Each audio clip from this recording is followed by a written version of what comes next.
ओम शांति। 9 अप्रैल 2022। बाबा के महावाक्य। मीठे बच्चे, बाप मनुष्य से देवता बनाने आए हैं तो उनकी दिल से शुक्रिया मानो, श्रीमत पर चलते रहो, एक से सच्ची प्रीत रखो। प्रश्न: जिन बच्चों की बाप से प्रीत है उनकी निशानियां क्या होंगी?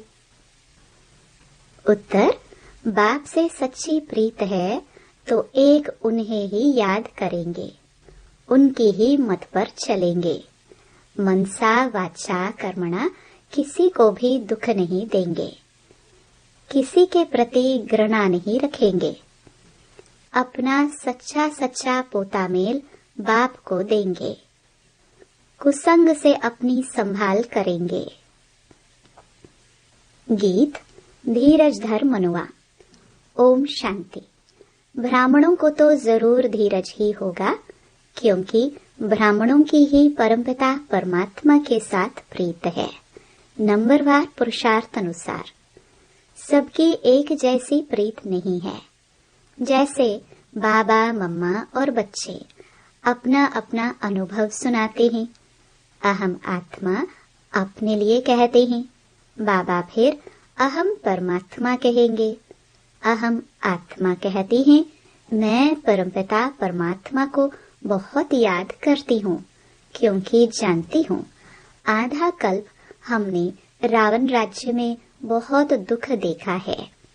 ऐसे भी नहीं शुरू से दुख होता है, नहीं, रावण राज्य में धीरे धीरे दुख की वृद्धि होती है, कलाएं कम होती जाती हैं। अहम आत्मा को अब परमपिता परमात्मा बतलाते हैं कि पहले तुम अव्यभिचारी भक्ति में थे, सिर्फ मुझे याद करते थे, फिर व्यभिचारी राजोगुणी भक्ति में आए, अभी तो तमोगुणी भक्ति हो गई है। जो आया उनको पूजते रहते हैं। इसको कहा जाता है भूत पूजा, क्योंकि शरीर 5 तत्वों का बना हुआ है। यह फलाना स्वामी है, सिर्फ 5 तत्वों के शरीर को देख कहते हैं, उन्हों के चरणों में गिरते हैं। यह है तमो प्रधान भक्ति। अभी हम आत्मा जानते हैं, परमपिता परमात्मा फिर से आए हैं हमको अपना वर्षा देने, इसलिए जितना हो सके उनको याद करते हैं। उनका फरमान है, निरंतर मुझे याद करो, देही अभिमानी भव अथवा आत्म अभिमानी भव। बाबा सुनाते हैं, घड़ी घड़ी बाप का शुक्रिया करता हूँ। बाबा, आपने मुझे अंधियारे से निकाला है। बाबा के साथ हमारी प्रीत है और सबकी है विनाश काले विपरीत बुद्धि। वह पूरा वर्षा ले न सके। लौकिक बच्चों की बाप से प्रीत होती है। बाप की मत पर चलते हैं तो बाप भी राजी होते हैं। अगर बच्चा मत पर नहीं चलता तो बाप राजी नहीं रहता। जो मत पर न चले वह कपूत ठहरा। तो बेहद का बाप भी कहते हैं, मुझे याद करो तो तुम्हारे विकर्म भस्म होते जाएंगे। मेरे बने हो तो कोई भी पाप कर्म कर्मेंद्रियों से नहीं करना, कभी श्रीमत का उल्लंघन नहीं करना। बाप तुम्हें पुजारी से पूज्य बना रहे हैं तो बाप का कितना शुक्रिया मानना चाहिए। उनकी मत पर नहीं चलेंगे तो जन्म जन्मांतर के लिए पद भ्रष्ट कर देंगे। भल हम यहाँ भ्रष्ट मूत पलिति को कहते हैं, परंतु वहाँ कम पद को भ्रष्ट पद कहते हैं। बाप कहते हैं, अच्छी रीति प्रीत लगाओ। जैसे स्त्री पति को याद करती है, वैसे तुम मुझे याद करो, मेरी श्रीमत पर चलो। मनसा वाचा कर्मणा किसको दुख न दो। मन में भी किसी के लिए घृणा नहीं रखना।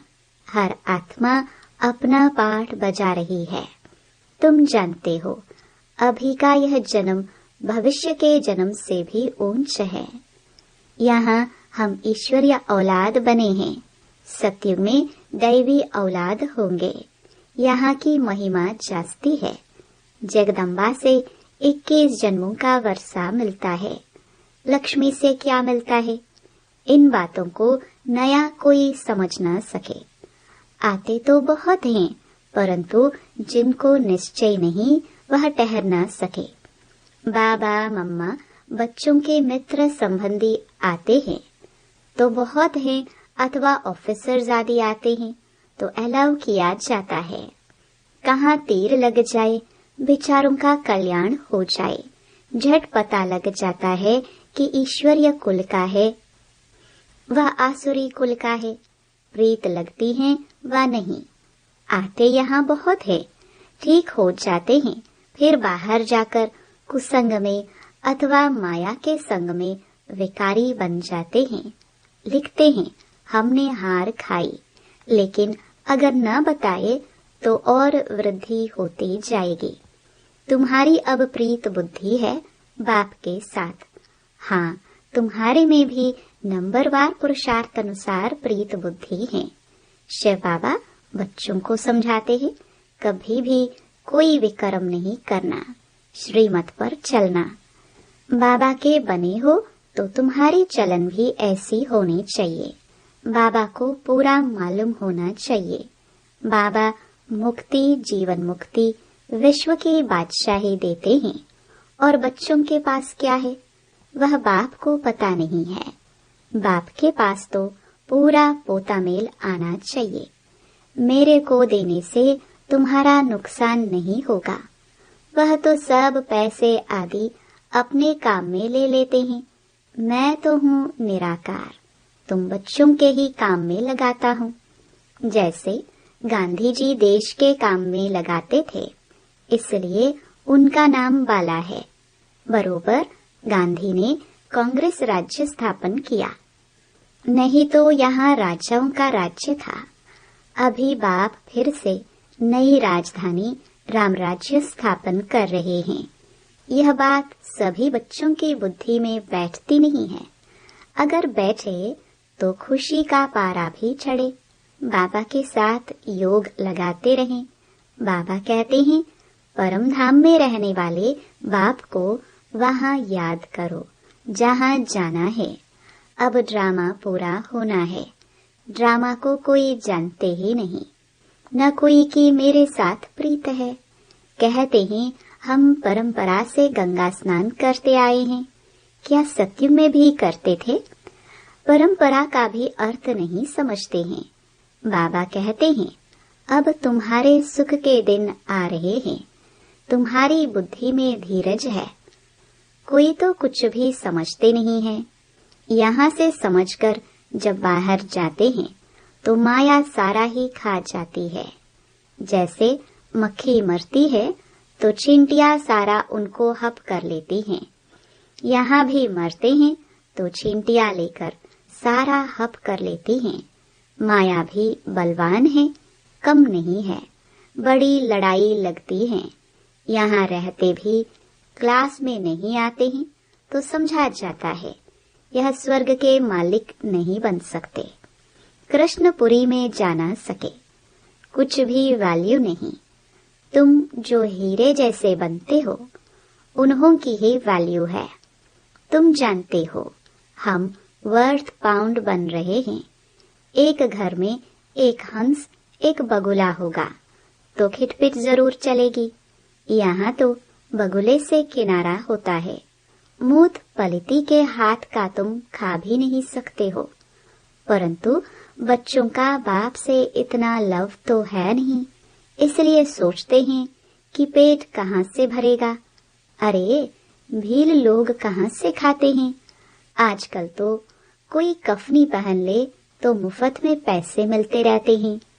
सब पांव पड़ते रहते हैं। जो आएगा मूर्ति के आगे पैसा रखता जाएगा। बहुत इजी। यह दुनिया ही ऐसी है। बच्चों को ख्याल करना चाहिए। यह दुनिया जल्दी खलास हो तो स्वर्ग में जाए, परंतु लायक भी बने ना, पद भी पाना है ना। वहाँ भी पोजीशन का फर्क रहता है। पढ़ाने वाला एक ही है, कोई राजा रानी, कोई नौकर चाकर, कोई साहूकार प्रजा। राजधानी स्थापन हो रही है और धर्म स्थापक राजा ही नहीं स्थापन करते हैं। इसलिए बाबा कहते हैं, खबरदार रहो, विनाश काले पूरी प्रीत बुद्धि चाहिए। जितनी प्रीत होगी उतना बाप से वर्षा लेंगे। याद करने का भी सिखाया जाता है। बाबा बतलाते हैं, बाबा को और चक्कर को याद करो, स्वदर्शन चक्र फिराओ। हम लाइट हाउस हैं, खिवैया हमारी नैया को पार ले जाता है। एक आंख में शांति धाम, एक आंख में सुख धाम रखना है। अच्छा, मीठे मीठे सिखिलदे बच्चों प्रति माता पिता बाप दादा का याद प्यार और गुड मॉर्निंग। रूहानी बाप की रूहानी बच्चों को नमस्ते। धारणा के लिए मुख्य सार। पहला, हर एक पाठधारी के पाठ को देखते हुए किसी से भी घृणा नहीं करना है। मनसा वाचा कर्मणा किसी को भी दुख नहीं देना है। दूसरा, बाप को अपना पूरा पोता मेल देना है। विनाश काले पूरा प्रीत बुद्धि बनना है। श्रीमत पर अपनी चलन श्रेष्ठ बनानी है। कुसंग से संभाल करनी है। वरदान, सूक्ष्म पापों से मुक्त बन संपूर्ण स्थिति को प्राप्त करने वाले सिद्धि स्वरूप भव। कई बच्चे वर्तमान समय कर्मों की गति के ज्ञान में बहुत इजी हो गए हैं, इसलिए छोटे छोटे पाप होते रहते हैं। कर्म फिलॉसफी का सिद्धांत है, यदि आप किसी की ग्लानि करते हो, किसी की गलती बुराई को फैलाते हो या किसी के साथ हाँ में हाँ भी मिलाते हो, तो यह भी पाप के भागी बनते हो। आज आप किसी की ग्लानि करते हो तो कल वह आपकी दुगुनी ग्लानि करेगा। यह छोटे छोटे पाप संपूर्ण स्थिति को प्राप्त करने में विघ्न रूप बनते हैं। इसलिए कर्मों की गति को जानकर पापों से मुक्त बन सिद्धि स्वरूप बनो। स्लोगन, आदि पिता के समान बनने के लिए शक्ति, शांति और सर्व गुणों के स्तंभ बनो। मातेश्वरी जी के अनमोल महावाक्य। निराकारी दुनिया अर्थात आत्माओं के रहने का स्थान। जब हम निराकारी दुनिया कहते हैं तो निराकार का अर्थ यह नहीं कि उनका कोई आकार नहीं है, परंतु कोई दुनिया जरूर है। उसका स्थूल सृष्टि मुहाफिक आकार नहीं है। जैसे परमात्मा निराकार है, लेकिन उनका अपना सूक्ष्म रूप अवश्य है। हम आत्मा और परमात्मा का धाम निराकारी दुनिया है। तो जब हम दुनिया अक्षर कहते हैं तो इससे सिद्ध है वो दुनिया है और वहाँ कोई रहता है, तभी तो दुनिया नाम पड़ा है। अब दुनियावी लोग तो समझते हैं परमात्मा का रूप भी अखंड ज्योति तत्व है, लेकिन वह तो परमात्मा के रहने का ठिकाना है, जिसको रिटायर्ड होम कहते हैं। तो हम परमात्मा के घर को परमात्मा नहीं कह सकते हैं। अब दूसरी है आकारी दुनिया, जहाँ ब्रह्मा विष्णु शंकर देवताएं आकारी रूप में रहते हैं, और यह है साकारी दुनिया, जिनके दो भाग हैं। एक है निर्विकारी स्वर्ग की दुनिया, जहाँ आधा कल्प सदा पवित्रता, सुख और शांति है। दूसरी है विकारी कलयुगी दुख और अशांति की दुनिया। अब यह दो दुनियाएं क्यों कहते हैं? क्योंकि यह जो मनुष्य कहते हैं स्वर्ग और नरक दोनों परमात्मा की रची हुई दुनिया है। इस पर परमात्मा के महावाक्य हैं, बच्चे मैंने कोई दुख की दुनिया नहीं रची, जो मैंने दुनिया रची है वो सुख की रची है। अब यह जो दुख और अशांति की दुनिया है वो मनुष्य आत्माएं अपने आप को और मुझ परमात्मा को भूलने के कारण यह हिसाब किताब भोग रहे हैं। बाकी ऐसे नहीं, जिस समय सुख और पुण्य की दुनिया है वहाँ कोई सृष्टि नहीं चलती। हाँ, अवश्य जब हम कहते हैं कि वहाँ देवताओं का निवास स्थान था तो जरूर वहाँ पृथ्वी चलती थी, परंतु विकारी पैदाइश नहीं थी, जिस कारण कोई कर्म बंधन नहीं था। उस दुनिया को कर्म बंधन रहित स्वर्ग की दुनिया कहते हैं। तो एक है निराकारी दुनिया, दूसरी है आकारी दुनिया, तीसरी है साकारी दुनिया। भगवान के आने का अनादि रचा हुआ प्रोग्राम।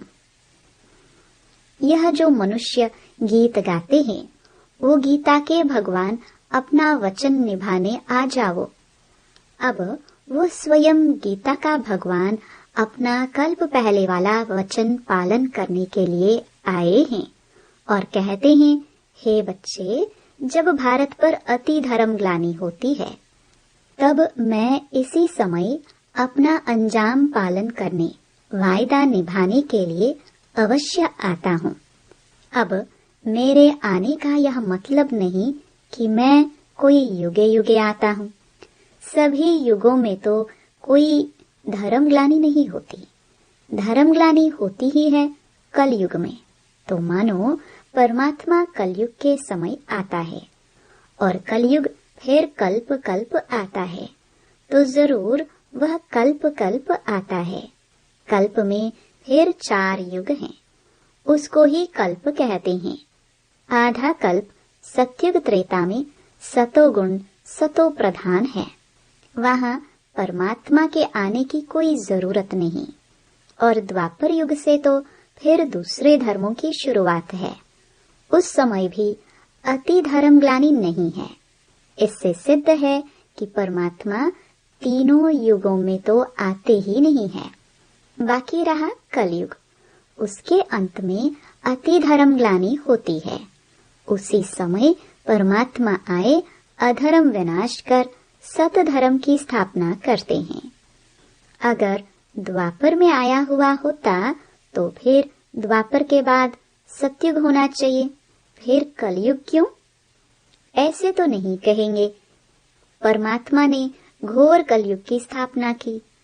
अब यह तो बात नहीं हो सकती, इसलिए परमात्मा कहते हैं, मैं एक हूँ और एक ही बार आए अधर्म का विनाश कर, कलयुग का विनाश कर सतयुग की स्थापना करता हूँ। तो मेरे आने का समय संगम युग है। अच्छा, ओम शांति। मेरे मीठे मीठे भाई और बहनों, बाबा के इस अनमोल खजाना यानी ज्ञान रूपी मुरली को जन जन तक पहुंचाना हम सब की कर्तव्य नहीं बल्कि धर्म है। मैं तो अपना धर्म निभा रही हूँ, अब आपकी बारी। आप भी अपनी व्हाट्सएप और फेसबुक और दूसरे सोशल मीडिया के ग्रुप में शेयर कीजिए। क्या पता आपके इस नेक काम की वजह से किसी की जिंदगी जीने की एक नई राह मिल जाए। और हाँ, आप भी इस YouTube चैनल को सब्सक्राइब कर लीजिएगा ताकि आपको भी रोजाना बाबा की मुरली को सर्च करना ना पड़े। शिव बाबा की अमृत वर्षा हम सब पर ऐसे ही बरसती रहे।